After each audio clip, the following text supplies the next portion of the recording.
Greetings, Flesh Wound Horror freaks, and welcome to Flesh Wound Horror, live late night tonight.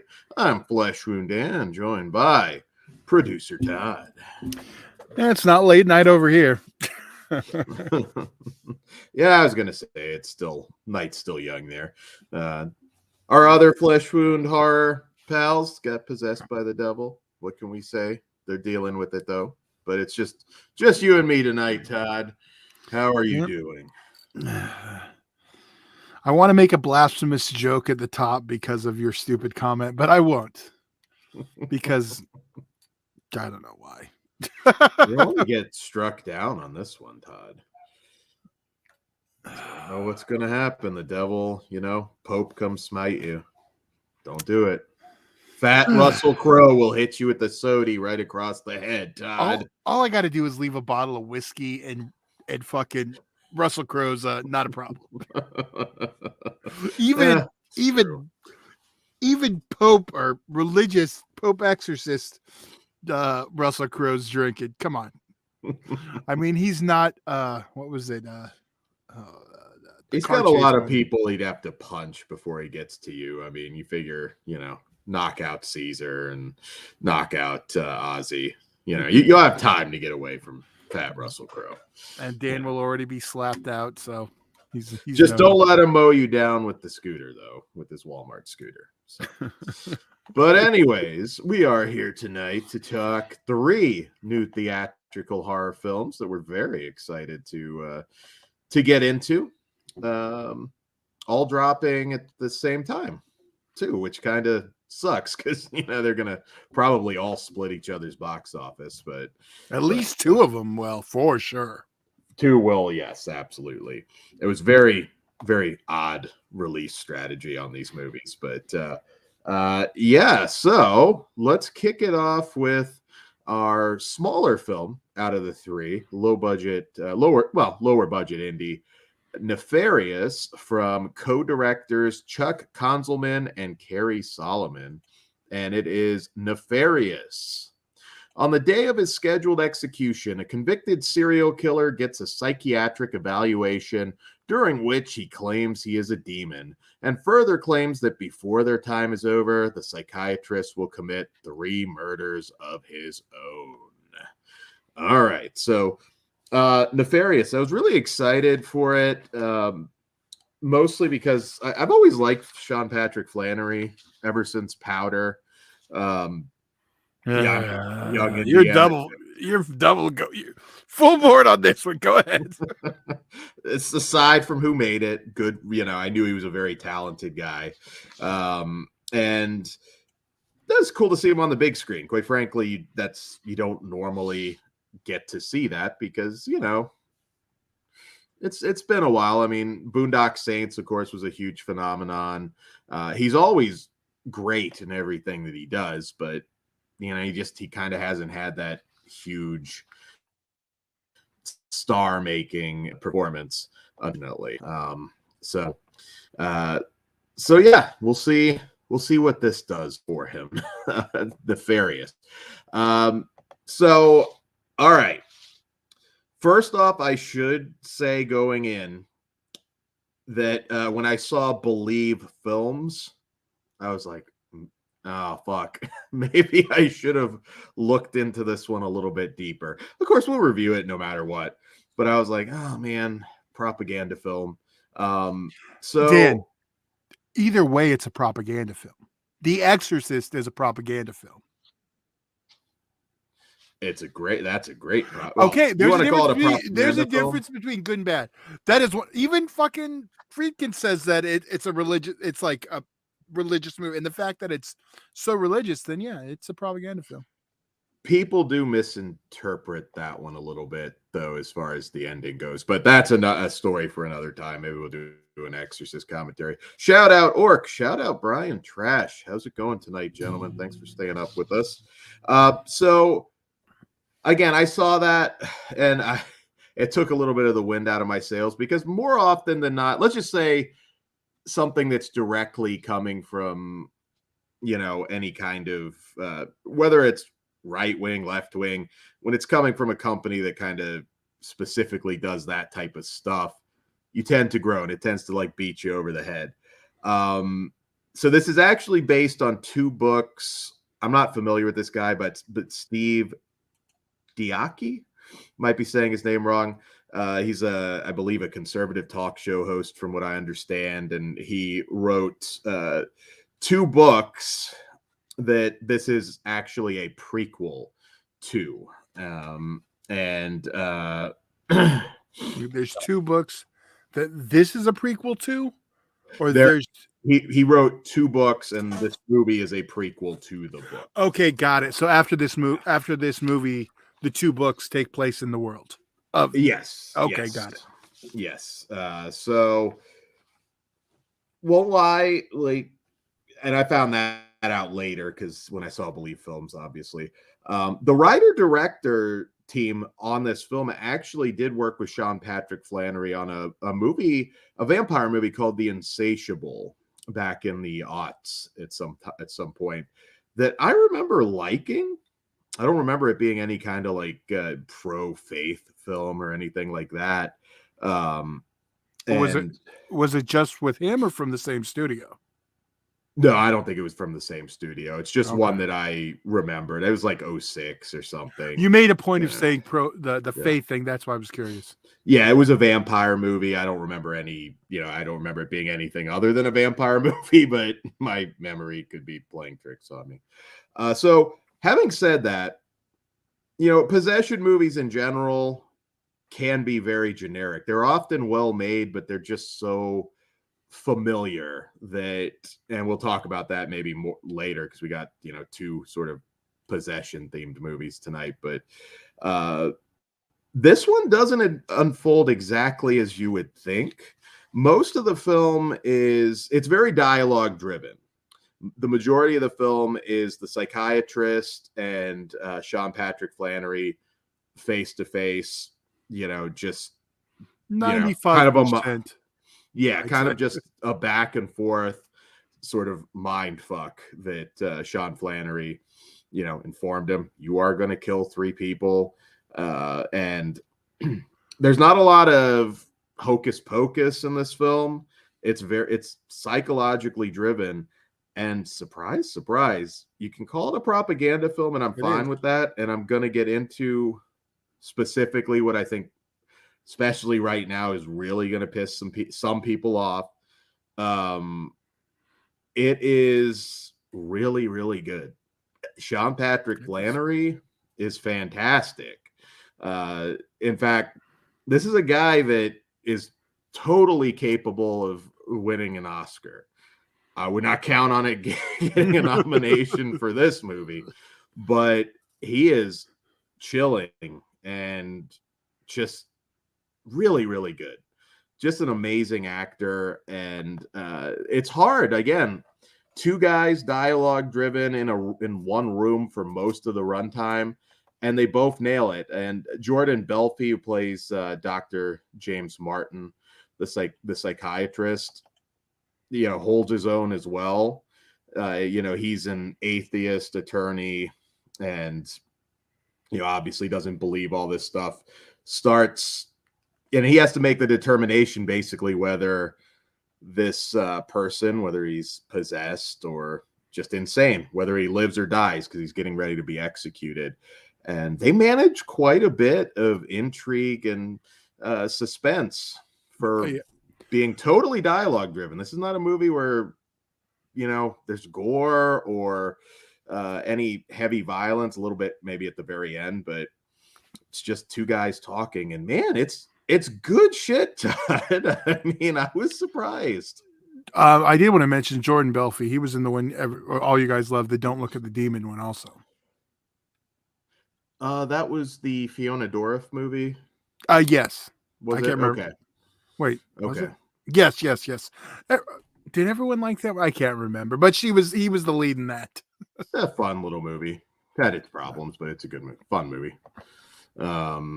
So I was shocked. That this ended up being as good as it was.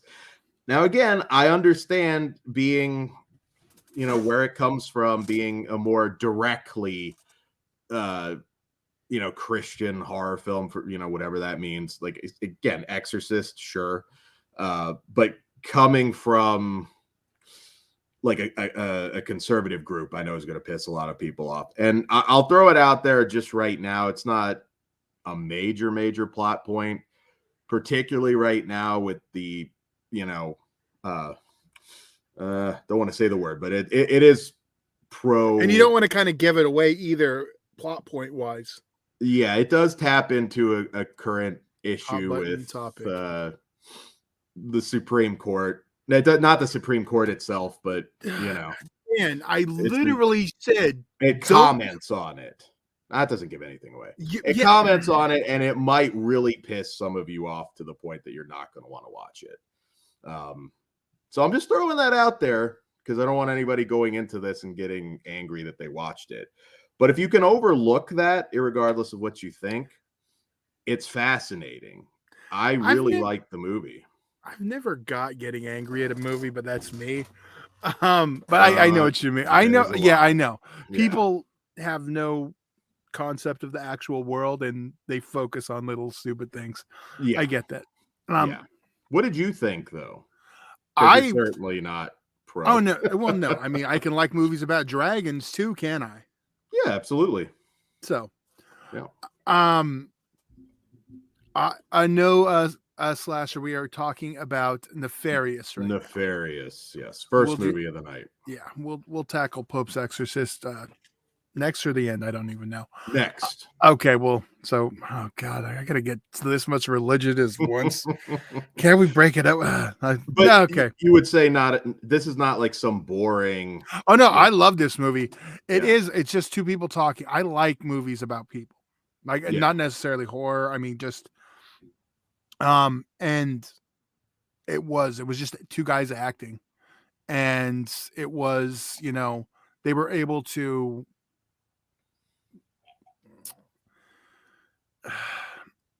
Even with the stuff that I'm not a fan of, that like it's overshadowed by how the film is. There's something, I probably laugh more than anyone else in the theater. I won't lie. I don't think there was many yucks in this one, Todd. I don't know what you would be laughing at. But you're a sick bastard. I am. Well, one of the parts might have been the hot button topic. When it came out, I was like, you motherfucker. That's not a major part of the story, really. But yeah, I guess if there's one where it's like, okay, I mean, they kind of hit it and get out, which at least there's that. But I'm trying not to stay too much on this because we're already gonna give more away. Ben asks if Nefarious is theater worthy. Here's my answer. Here's my answer to that. Is it something you need to see in a theater? No, but it's theater worthy in the fact that I think people should see it, and not for the religious nonsense. But I mean, if you're like acting, I think it's definitely one that you should check out. I'll push back on that a little bit because some people say that for a movie that's lower budget, not some special effects fest. It has nothing to do with that. No, I know, but a lot of people put it that way for smaller movies. I'd say it still is because you're in it more. So I think it is theater. Well, that's my argument for movie theaters in general. So I wasn't pushing that aspect of it. Yes, a movie you're always going to be more focused in, but I don't. The way I put it to Kruger with the other movie, I don't think you'll be mad if you watch this at home. You didn't watch it in the movie theater, but I do think you should. Yeah. I was surprised how good it was. And we joked actually the last time I was out in California. The movies at that point were kind of sparse in terms of the really good stuff, and we did see a really bad propaganda movie called The Church with Bill Moseley. We did know it was a propaganda movie going in, though. Well, I mean, of course it was, but I should say we knew it was from a faith-based company going in because it's obviously a propaganda film. And I did not know this was from a faith-based country. I must not have noticed the name pop up, or I just didn't. It didn't register. I'm a Believe Films. Yeah, I was like, so. Where's Kirk Cameron? There was another one that like had chicken soup for the soul. I was like, oh God, I don't know. I don't even remember what it was. And I was like, what am I watching? But yeah. So yeah, that didn't even factor anything in it. I really did like it. I was out of the two from the trailers, like just as we are right now from this point. This was the one I actually wanted to see out of the two more because I also do like Sean Patrick. I was a big Dead Zone fan, and he was the baddie on that.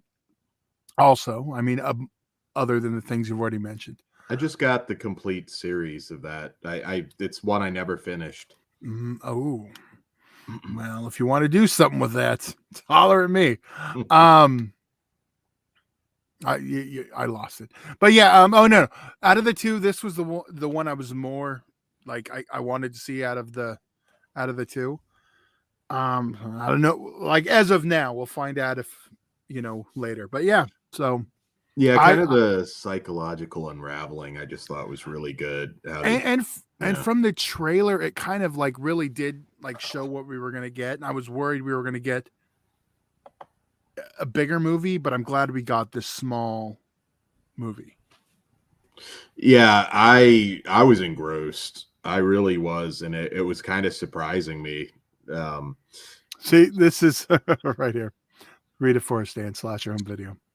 Chris / your home video. If it's all one room dialogue, I can see being like, why did I come to the theater for this? Well, yeah, I mean, again, I get that, but I don't know. Again, I'm not saying you're implying that, but there are a lot of people that will ask me, like, well, should I see it in a theater? It looks like a cheaper movie. And I'm like, well, I mean, Blair Witch is a cheap movie. You definitely get a theatrical experience out of seeing Blair Witch, in my opinion, on the big screen. Shitty either way you see it. Well, yeah, I'm not a huge Blair Witch fan, but there is something... I think that's an audience thing, and that's the difference. Yeah. And here's the thing, Ben, or anyone for that matter. If you want the audience experience, you're not going to have that with Nefarious. And that's the one thing I'm not pushing hard for, because the odds of an audience experience for Nefarious, you're lucky if you got 2 other people in the theater.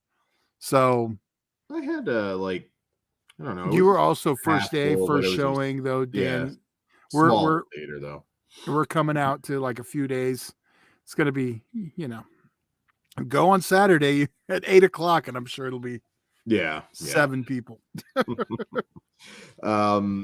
hard when you got the other one with the star, and yeah, this thing's it's not. We'll predict at the end what we think's going to win the weekend. It definitely won't be this. But I was going to say, we can predict right now it's not winning.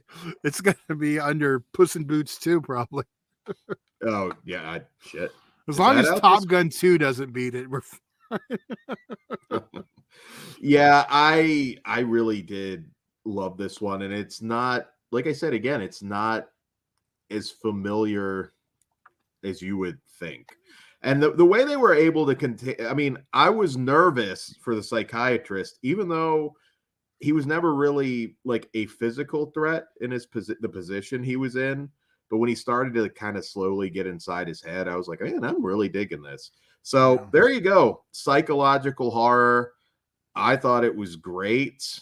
I'm surprised how good it was. And I do think it's worth checking out if you like dialogue driven psychological horror. Or if you just, or just drama even. It doesn't, I mean, obviously we're a horror show and we have horror people listening, but I think, you could watch it with someone who just does like drama and suspense. Doesn't have to be a horror fan. Just the scene of him, the one character just trying to make a telephone call. Like they made that really just interesting and tense. I don't know if I put myself in it more because he's an atheist and I'm an atheist. Yeah. Because it might have, I'm going to save my line till after both of them because we are having 2 faith-based things. So I'll come back to it. Yeah, well, the next one I think you're going to find is a little bit different, but yes. So what do you want to rate it? I really liked it. It will, and again, I'm a pretty liberal guy for the most part, so keep that in mind. It didn't bother me, but it will It is going to piss some people off. I don't want anybody to go in there and like kind of be affected in a negative way, aside from just being affected because it's a good movie. I'm 4.5. I thought it was a fantastic movie. Yeah, I really liked it, but there's just something holding me back from that 5. And it could be I gave Exorcist a 5. That's the only religious movie I've gave that to. So yeah, I'm a 4.5. Okay, sweet. Who would have thought? Todd will find Jesus by the end of this show. I had a religious night. Jesus. Triple feature, all faith-based if you really get down to it. The third one? Well, I don't know. Well, I mean, in that world, there's an existence of them. I don't know. Sure. All right. So our next film, the one I know Orc, if he's listening, has been waiting for, The Pope's Exorcist, from director Julius Avery and starring Fat Gladiator himself, Russell Crowe. So Pope's Exorcist follows Father Gabriel Amorth, the Vatican's leading exorcist, as he investigates the possession of a child and uncovers a conspiracy the Vatican has tried to keep secret. All right, so Pope's Exorcist, just a little bit of background. It is based on a real person, Father Gabriel Amorth, who from 86 until his death, I believe, was the Vatican's chief exorcist. This is actually based on 2 memoirs he wrote. An Exorcist Tells His Story, and An Exorcist More Stories. He interesting guy if you delve into it. In fact, William Friedkin did a documentary on him that you can check out. I think it was called The Devil and Father Amorth, I believe. And you can actually see footage of him actually performing, an exorcism.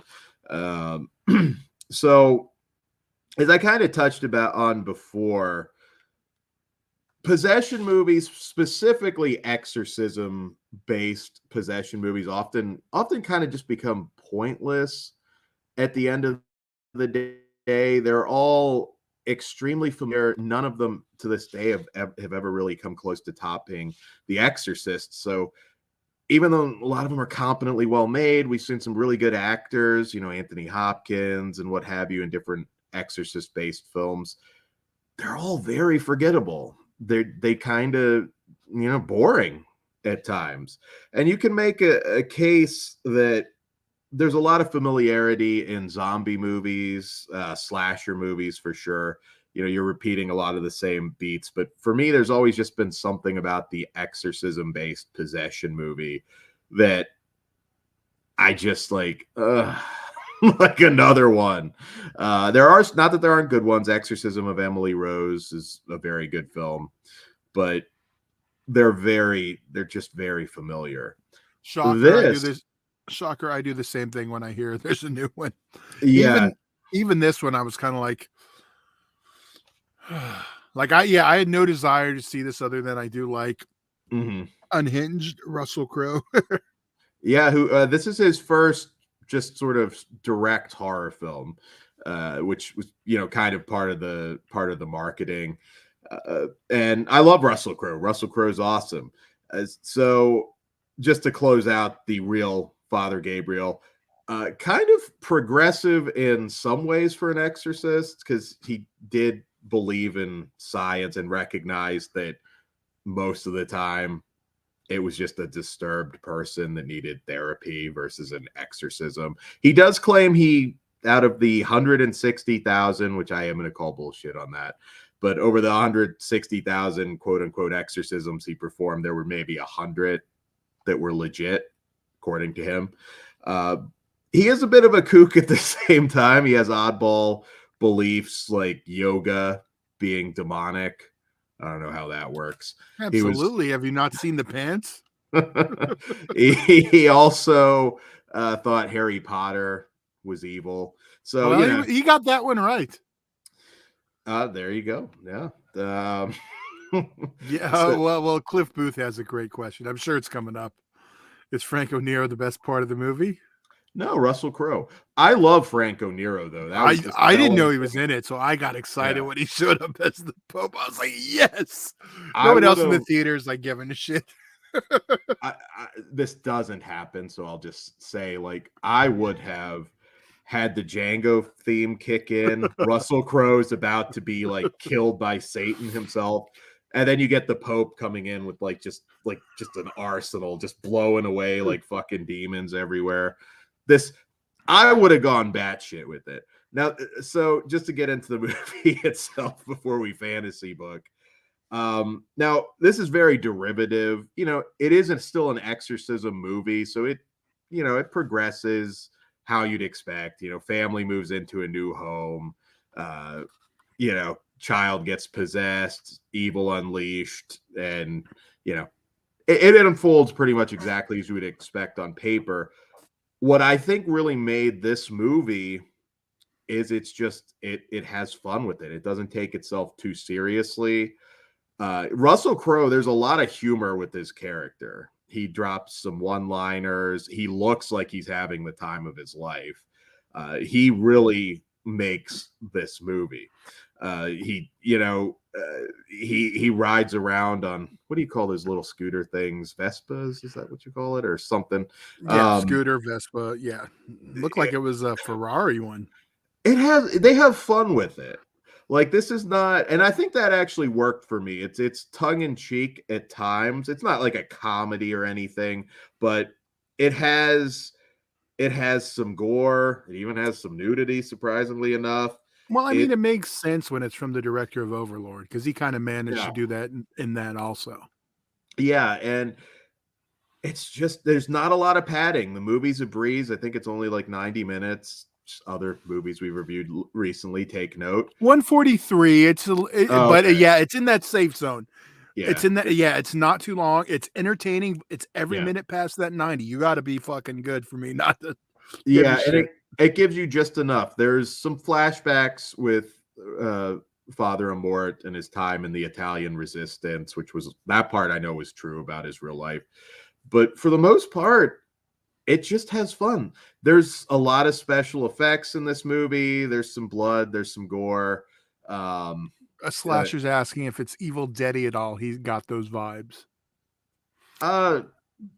No, I mean, there's a couple spots. I mean, if you did a percentage, maybe a percent. I mean, there's some similarities visually, but yeah.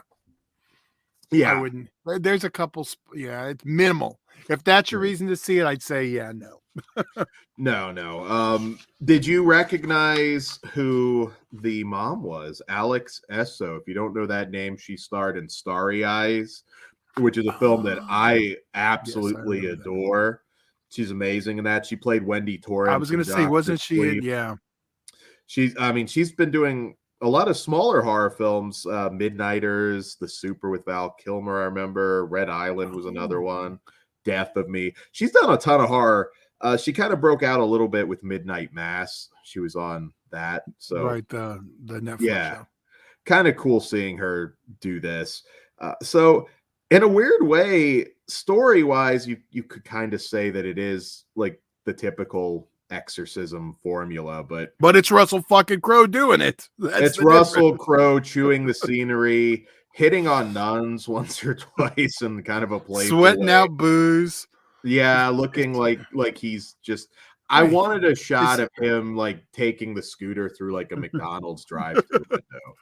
He's almost the modern day Joe Spinell. If he would have done that shit, he would be. Booze coming out the pores. I would take another Maniac remake if we could get Russell Crowe like just in that. God damn it! I would. I would have gone a lot more crazy with this because again, I reference some of these other exorcism movies, and technically speaking, they're better movies. I think this one's more fun. Yeah, this one's definitely entertaining. Nobody's going to compare this to the fucking Exorcist anyways. So, it's not really that kind of movie. I almost had to come home and watch Exorcist 3 all the times I heard Legion. You know what I would have done? When he first sees the kid, I would have just had him walk in, the demons talking shit, and just look like he's about to like say some prayer, and then he just starts punching the shit out of him just in the bed, just Russell Crowe style, just beats the shit out of him. Slasher's all in on it too. Russell Crowe Maniac would be awesome. He gets frustrated because he can't like catch some of the hookers. He's just like he runs out of breath. But yeah, no, I had fun with it. It's a B movie. It's goofy at times, but I had fun. It looks good. The location, it takes place in Spain. It's a breezy, fun B movie. And if you go into it with that attitude, I don't think you'll be too disappointed. It's not going to reinvent the wheel in terms of story, though. It's just a fun B movie. I think that this is absolutely going to kill any shot Nefarious had, because a bunch of teenagers going to see a scary movie on a weekend, they're going to go Pope's. Maybe if it's sold out, which Pope's Exorcist almost was on when I saw it at the last movie. So maybe if he gets some sellouts, they'll get some of the overflow. Fingers crossed. two completely different tones. And both really good. Yeah, both really good. The actual like possession aspect of Nefarious is not as, it's not the main part of that movie. He's looking. Yes. Chris, the subway scene ends with him getting winded and the girl getting away. The final shot is just him getting his feet amputated and just being pissed off. And Ben's right. Those kids are going to Renfield. And when Renfield's sold out, then they'll go to Pope's Exorcist. Yeah. You're right. There's a hierarchy. Renfield, Pope's Exorcist, and Yeah, so far we're 2-0. Which surprised. Well, let's rate it and then find out if we're 3 for 3, which I think could go either way with you. Well, what say you on this one, Todd? I am also a 4.5. I really like this. The fun factor is off the charts. They got me with 2 religious films in one day. What are the odds of that? So I also thought like some of the vulgarity with the demons and the kids. My favorite line, and this isn't a major thing or anything, but my favorite line is when he looks at the other priest and he's just like, "You panty sniffer." I actually spit out my drink a little bit. This kid like calling him panty sniffer was just funny. This is the first horror movie, but we had Unhinged, which was his closest up till this. So I want more. Yeah, I really want that Maniac. I think that. Well, first off, that's a little high for me. I'm at 3.5, but I did have a lot of fun. I'm just going off the fun factor. That's cool. I don't blame you. I had fun too.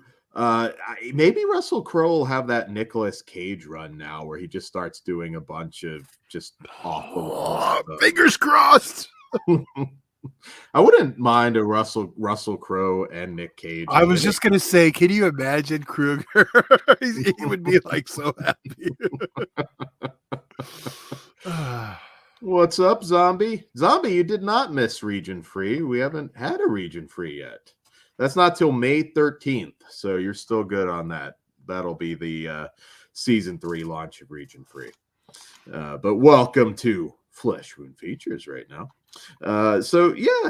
Check it out. Just know what you're getting into. It's not some horror masterpiece. It's just a fun B movie. All right, so Todd, the main event of the evening, Renfield. Finally, I could speak of it. Yes, you saw this like a fucking year. How does that work? Okay, are we allowed to talk about it? I can say I've seen it already. Yeah. Now, it's officially now out. You can say it. All right. Yes, I saw an advanced screening. We'll just go with that. There you go. There you go. That I was and not. You saw it again, right? You saw of it course. again, right? So yes, I'm not going to. Yes, I saw. Yes, triple feature last night, all three. Sweet. Only one stuff. slight change I noticed. The song was different. Okay. So Renfield from director Chris McKay follows Renfield, Dracula's henchman and inmate at the lunatic asylum for decades, longs for a life away from the Count, his various demands, and all the bloodshed that comes with them. All right. So yeah, Renfield. Obviously, Nick Cage has been on an interesting career resurgence for the last, I don't know, what, 6 or maybe even longer than that, really. But the last 6 or 7 years or so that he's just kind of slowly exploded again. Nick Cage is a movie star again, which I think is so awesome. It's not something that usually works out that way. You know, when you start going into the direct to video, direct to VOD stuff, and you start churning out more and more, that's usually just where you stay.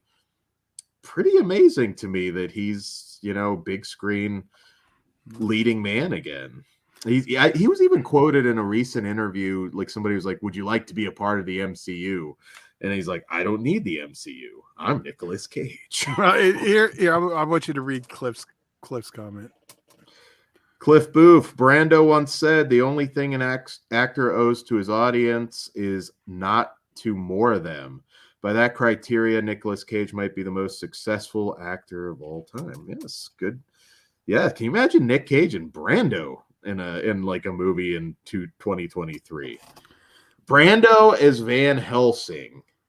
Yeah, I know you said you meant Boar Cliff, but Dan just read more. It's okay. It said more. I read it as he wrote it. Dan's Ron Burgundy. I read it as he wrote it. Okay, sorry, Cliff. You know, you're thinking of like some right there. Perusa Bulk one-liner, and you fucked it up. So Cage is a legend. He only had to do DTV movies to pay off his castle debts. You can't hate that, right? You probably got to do Dinosaur Head and shit too. What was it like? He was doing parties that cost like $2 million. Like, god damn! Didn't he do like some giant ice sculpture or something that cost a small fortune?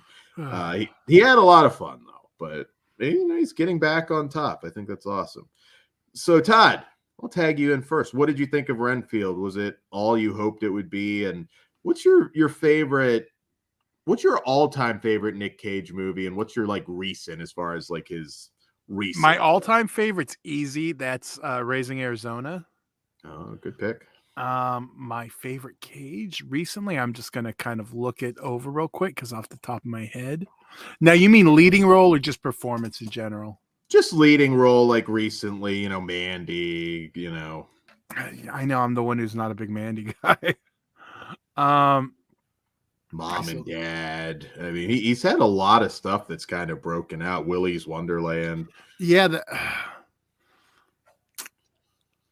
Honestly, I have to see his new Western. I was gonna say, yeah, that one. I'm looking. I got to go with Pig. Pig would be my favorite recent one. Pig, I think he warranted an Oscar nomination. I agree.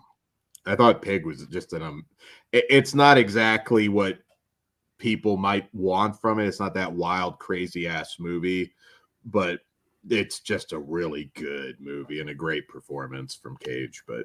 But back to Renfield, Todd. Did it live up to everything you were hoping for it to be? It did. And I'll tell you, the first time I saw it, I didn't know anything other than the title, and we'd heard a little bit of news. So I don't want to give too much away. I loved it. It's the tone I like. It was just fun. It's closer to action comedy horror than just horror comedy, or even just, you know, either way. It is definitely, I don't want to say it's like the Mummy for the new generation, but it has that history with it, and but it's gory. I mean, that's the biggest difference. But it's just a fun film. I think the biggest thing, and this is what I've always said on this one, it's going to fall with how you feel on Awkwafina. If you hate Awkwafina, you're not going to like the movie. That's like the starting point. So Or Cage's stick too, to be honest. Yeah, that is. Well, I think people know that going in. I mean, but the one thing he isn't the lead. And I think that comes across in the trailer. Yeah. So, yeah. I mean, you're definitely right. It's I haven't seen enough with Awkwafina, quite frankly, to have an opinion one way or the other. I'm trying to think. I saw some sci-fi things she did with Mila Jovovich and a bunch of other people. That Emma Roberts was in it. It wasn't very good. I saw her in that. I saw parts of Shang-Chi with my nephew. It was fine. See, I like that movie, but I like her. She was also in The Farewell. You might like her from that. Oh yeah, I did see The Farewell. Yeah, she's good in that. Yeah. So I don't have any kind of negative. Yeah. I don't have much of an opinion, to be honest. I thought she was fine in this. I thought she was funny. I enjoyed it.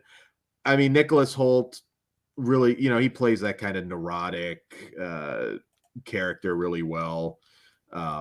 Yeah, Ben, who says the trailer felt like a comedic Blade type. Yeah, it's super gory. Like, that's one thing I think I saw in the rating where it said like some gore or something like that. And I was like, man, there's a shit ton of fucking gore in this movie. I don't know what some means. There's a lot. Well, it says bloody violence, some gore. It got on my good side. They like shot a bunch of the Bela Lugosi stuff for a flashback with Nick Cage. So I was like, I'm eating this shit up. I do have one major issue with this movie I will get into, but yeah, I love that so much. Nick Cage apparently has 3 dream roles he always wanted to play. Superman, which didn't quite work out for him, Captain Nemo, and Dracula. So we got the Dracula movie. We'll see. I feel like somehow we're going to get him as Superman at some point. You want me to give a shit about a superhero movie? Make that Nick Cage Superman movie. Stand alone, not a part of any universe. Just let Tim Burton direct a one-off. Oh, God. I would see you lost me when you put his fucking name on it. I think you would get something more entertaining. I don't think it was going to be good then. I think it would have been closer to the Batmans we got at the time. Would have been better than Superman Returns, I guarantee. Oh, no, I disagree. I think Superman Returns is better than those Batman movies. Ooh. So, yeah. He got to voice Superman, though, at least. So there's that. Oh, yeah, he did get to do that, didn't he? Yeah. But you know what? I'm going to retcon my answer. While Raising Arizona is 100% my favorite Coen Brothers movie, I have to flip my answer to Leaving Las Vegas because my brain didn't pop in there quick enough. Yeah, Leaving Las Vegas is good. I would also throw Con Air's fun. It's actually become more fun in recent. It has, because I didn't like it at first. It was just a dumb action movie. Yeah. See, okay, there he goes on me. The James Gunn Superman the Cage edition. 9 hours of Cage. So yeah, Cage was born to play this role. I thought he was hilarious. There's a lot of just little Cage-isms that he has straight throughout that I thought were hilarious. He got to play Dracula in different forms, different makeup where he wasn't fully formed. So he got to do a whole lot with the character. I'm going to say this, and it's not any, obviously there's some fighting back on Renfield's part that bugged me a little bit because he shouldn't be able to do it. Like, he's under his control.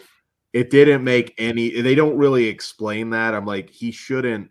Number one, why didn't he do it decades ago or a century ago?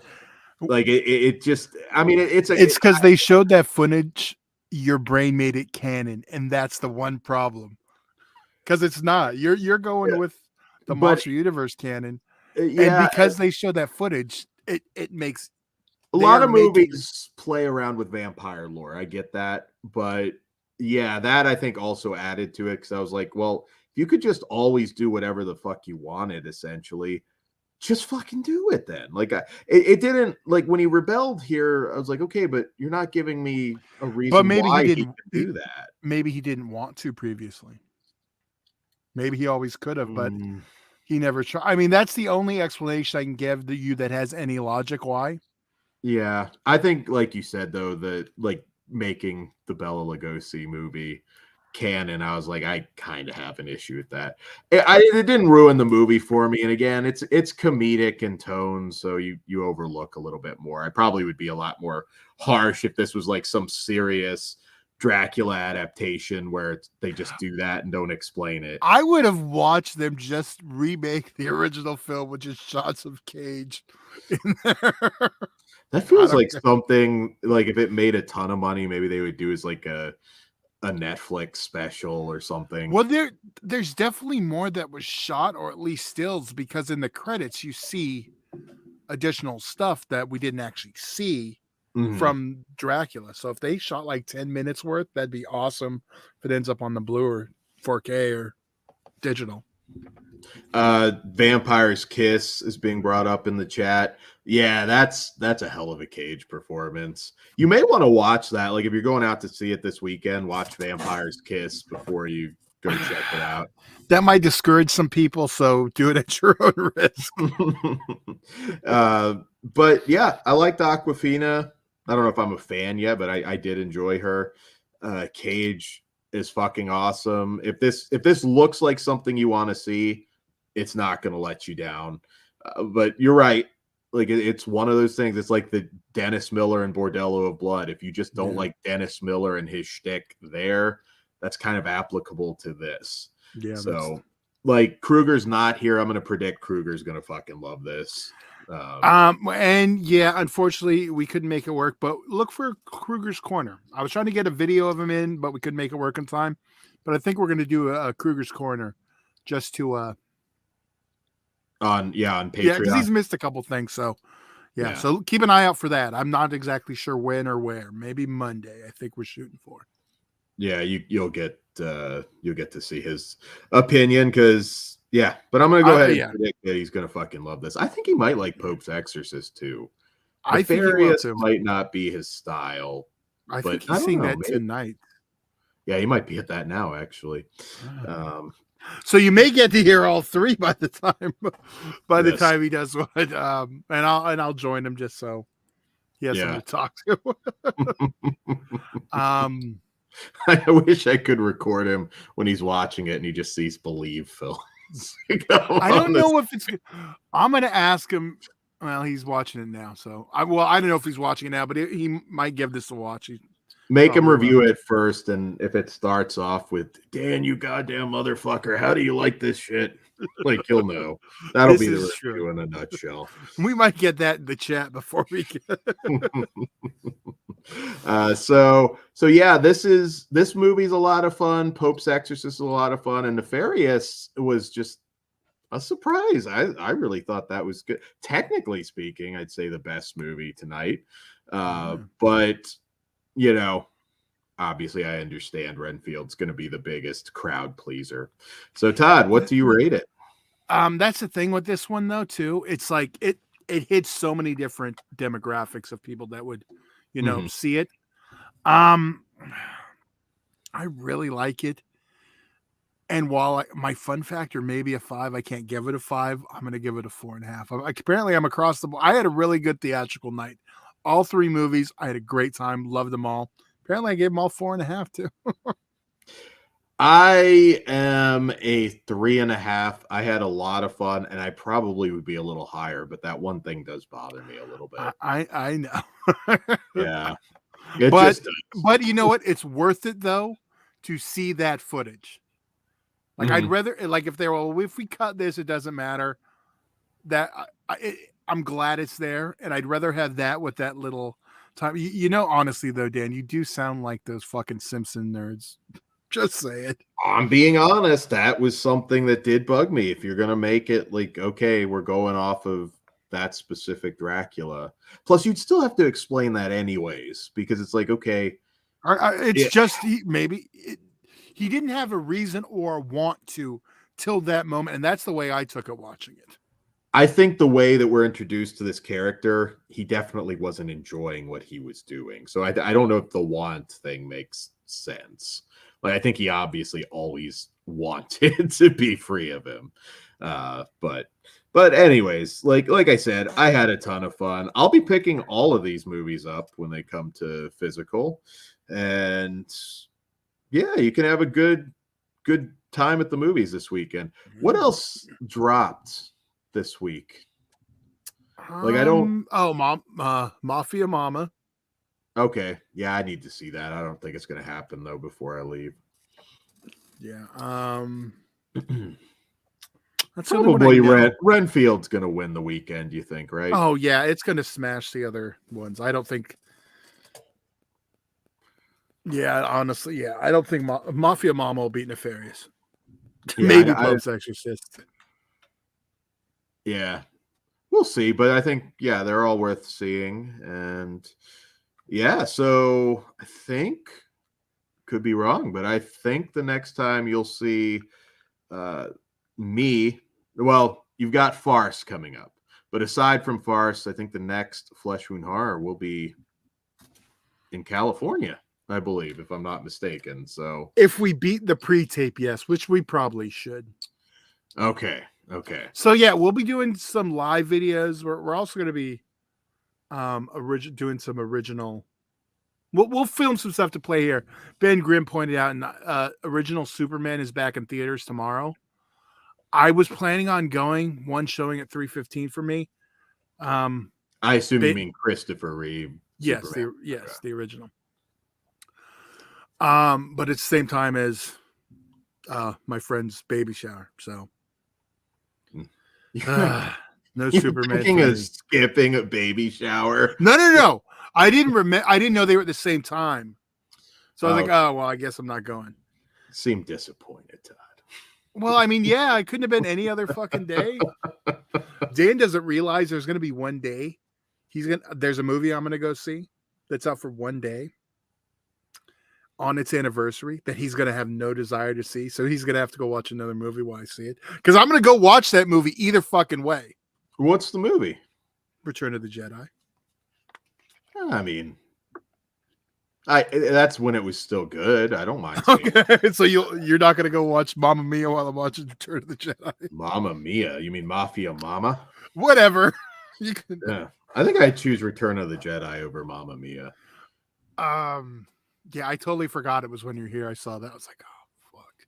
Well, we will be seeing, let's see, we got Evil Dead, which we'll be seeing that opening night. So once again, enable notifications. We'll be going live maybe at odd times. It might not all really be scheduled ahead of time, so you will get some live stuff. We got to be live from Sizzler, Todd. I'm so fucking stoked about Sizzler. You only groan because you've always had Sizzler. No, I don't exist most places now. I am sad about Fuddruckers. I watched the Fuddruckers video, and then I pass the shell of the building all the time, and I'm just sad. We still have a Fuddruckers. The last 3 Southern California locations closed. Ben Grimm, Mamma Mia looks like shite. No. Okay, Chris is jealous for Sizzler. There's gonna be some food porn on this channel. Okay, well, Jesus Christ. Yeah. We've got the machete taco or whatever that you were talking about. Oh, the machete tacos. Yeah, go to Roscoe's or you're insane. I like waffles. I like chicken. I don't like chicken and waffles. I can eat some chicken and waffles. I'll take Dan there. Yeah. We'll only if he's wearing his new hat Pugs just ordered him for wrestling. I would rather not have the shit kicked out of me. So yes, I will not be wearing that hat. So yes, we'll have some live stuff for some wrestling. If you're in Pomona, California for California 2 XPW, stop by the Flesh Wound Features table. That'll be a lot of fun. You never know who might stop by, and hopefully technology issues resolved. So we'll be live from there at some point. And it's been, like I said, this will be the first time we're hanging out together since before the pandemic. Dan needs a Compton ball hat. I'll get him that and some Lokes. We're gonna California up, Dan. I'm hood approved. I'm good. They take me like I am, so it's all good.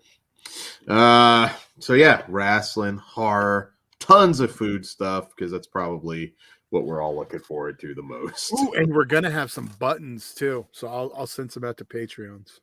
Oh, nice. Yes. Yes. And someone brought up, I believe it was our Kruger. We got to make some of our shirt designs into buttons too. Oh yeah, that's true. Maybe we can sell some MILF buttons. We can get mustache rides, Todd. We can get happen. It's gotta happen. I have the graphics. You're in Cliff Booth. You're in LA next weekend. Lucky SOB. They're playing Once Upon a Time in Hollywood, then at the New Beverly. Huh. Oh. I'll have to check out that. Yeah, Dan will be here till May 1st. You go back, right? The 18th through May 1st. So yeah, we're hoping to have at least all of us together a couple times. Yes, so it'll be fun. I'm looking forward to it. Yeah, I am. Other than I got to clean up more. We'll have to talk about we haven't talked like filming locations we might have missed, especially something maybe you've never actually taken the time to see. There's a couple, but they might be uninteresting. See, if we can get Pugs, we will do our Pretty Woman trip. If there's any locations in the chat, we'll ask this question in Discord, but like if there's anywhere you want us to, go see, like we did stuff last time, but we didn't take video.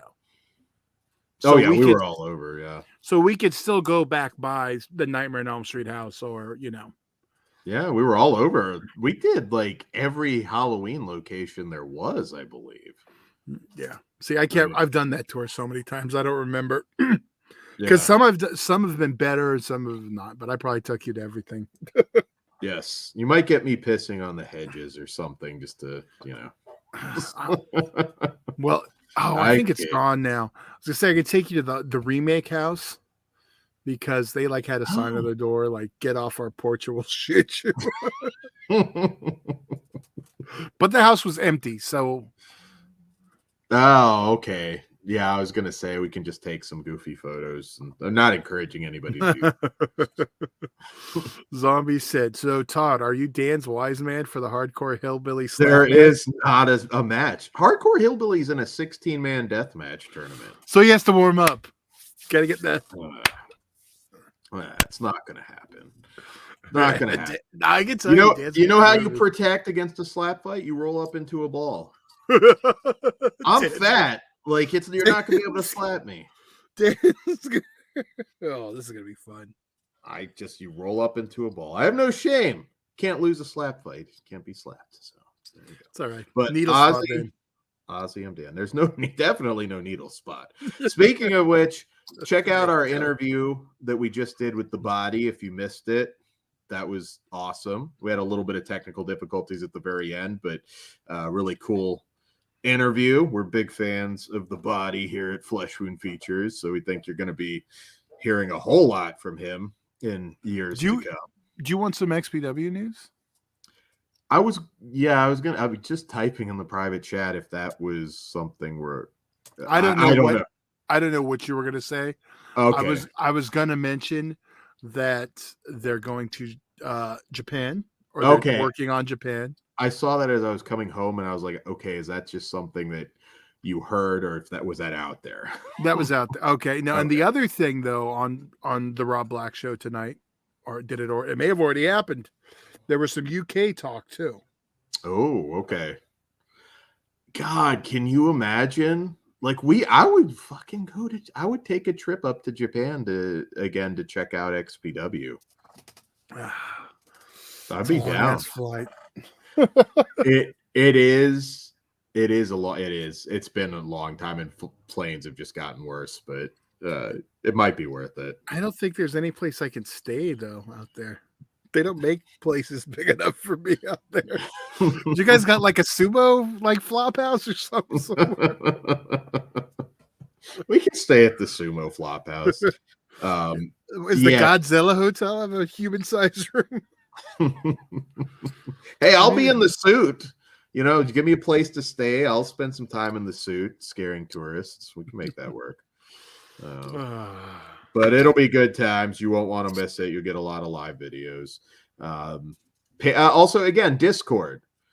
So there'll be some stuff like I might be able to give you guys a little more warning, like what's going on in the Discord. I'm not going to go on YouTube just to run down what we're doing for the day, but maybe we can do it as a short. Yeah. The Discord link is in the description as always. Very active Discord. There's a lot of other horror podcasters in there, some incognito, but they're there. So check that out. Patreon.com/fleshwoundfeatures, because I'm sure we're going to have some interesting Patreon content as well. And when we get back, hopefully we'll have like a live video kind of just showing off some of the sights, sounds, photos, and I have a plan I haven't talked to you about, so we'll. Oh, okay, cool. Yeah, we need to sit down now that we're done. So yes, everybody. Cliff Booth mentions a Psycho triple feature on the 7th. Is that June 7th? I may have to do that. Yes. I don't know when. Or May 7th. I won't be there for that. Yeah. But did you say there was a Psycho 2 Motel Hell double feature? Yes, that's at the Frida. That's over near me. Frida. Okay. Closer to me than the New Beverly. Yeah. That's a fun double.